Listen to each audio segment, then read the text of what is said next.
So let's continue looking at our acid alkaline foods. So lima beans and lentils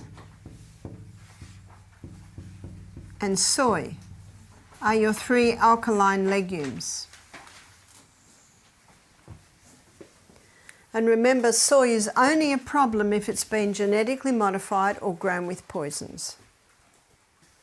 There are 2 alkaline nuts. One is almond and the other is Brazil. Almonds are called the king of nuts because they are high in iron, they are high in protein, and they are an alkaline nut. Brazil is phenomenally high in selenium. Selenium is an important mineral because your thyroid needs selenium to convert iodine into thyroxine.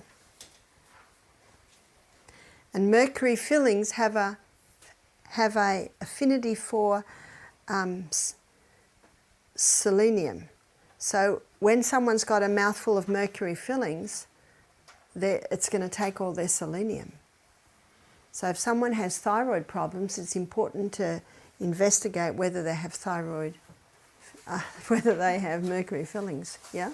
There are a lot of different amounts out there, where they say how many Brazil nuts we should take. There are between 2 and 3 and 5. Yeah. Well, let's just grab the 5. 5 Brazil nuts a day. That's a nice amount.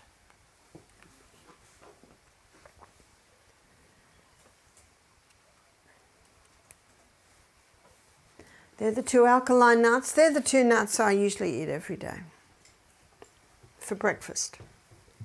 Lunchtime, I might have macadamia or I might have cashew.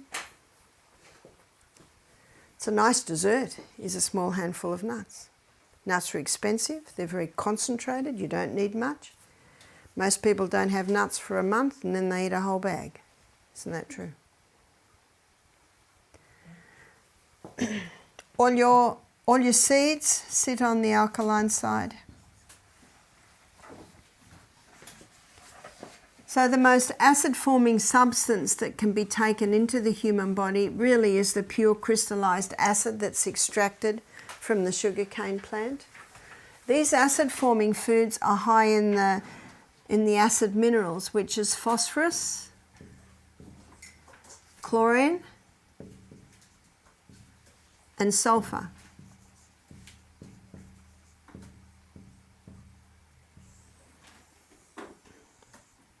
So meat is not far behind. When meat breaks down in the body, only 58% is burnt as fuel. So that leaves 42% waste.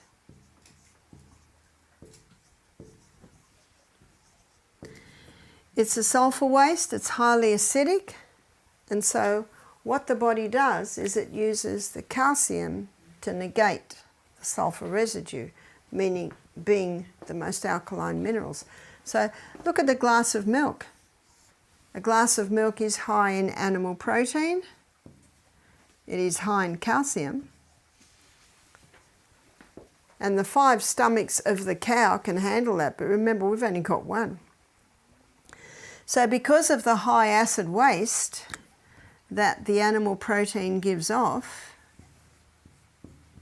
that uses all the calcium to negate that acid waste. How much calcium's left for the human body? None.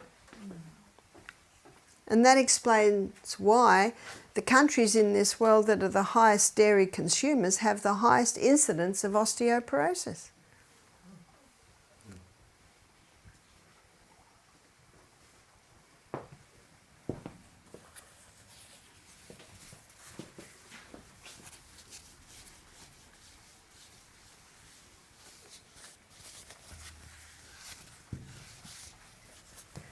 So looking at the most acid forming foods. That's the most alkaline down to the least alkaline. This is the most acid.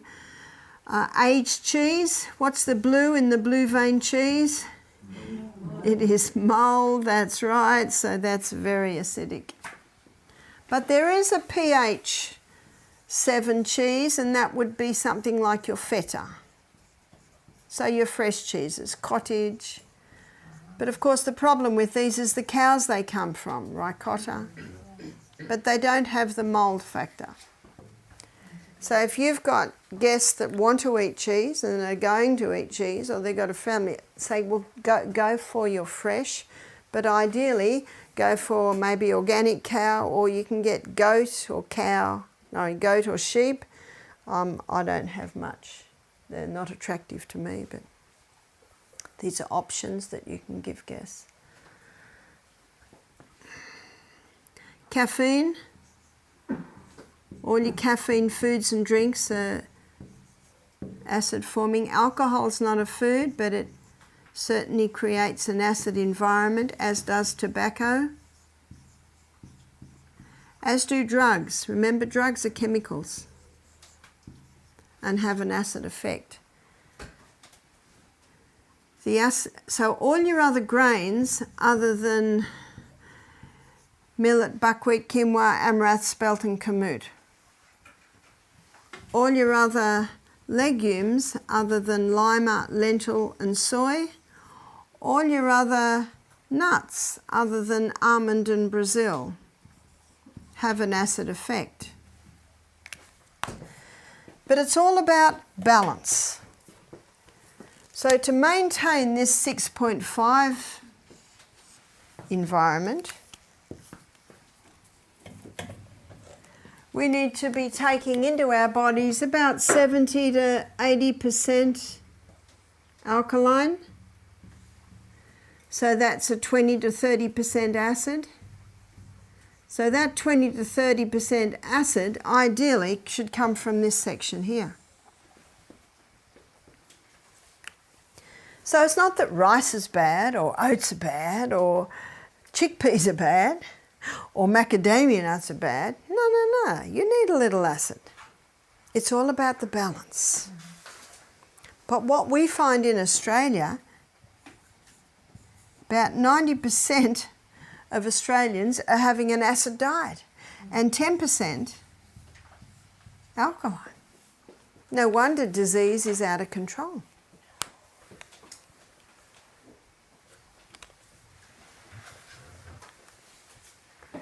The hybridization of the wheat brought wheat over here too.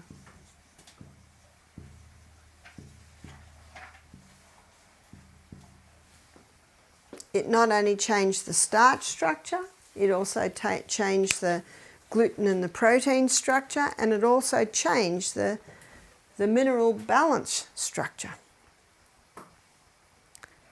So when we take our minds back to the carbohydrate list that I drew the other day, how many of those are from the acid side?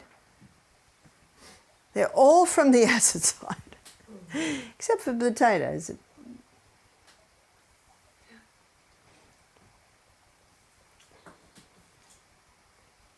And remember, the body runs according to precision balance, so it's maintaining the balance. So the easiest way to alkalize the diet is to start exploring other grains,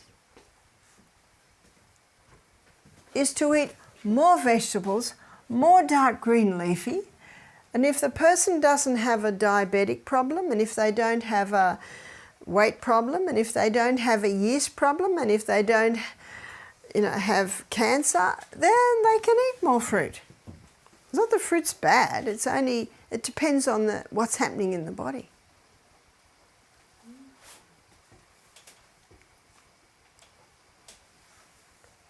So again, it's all about balance.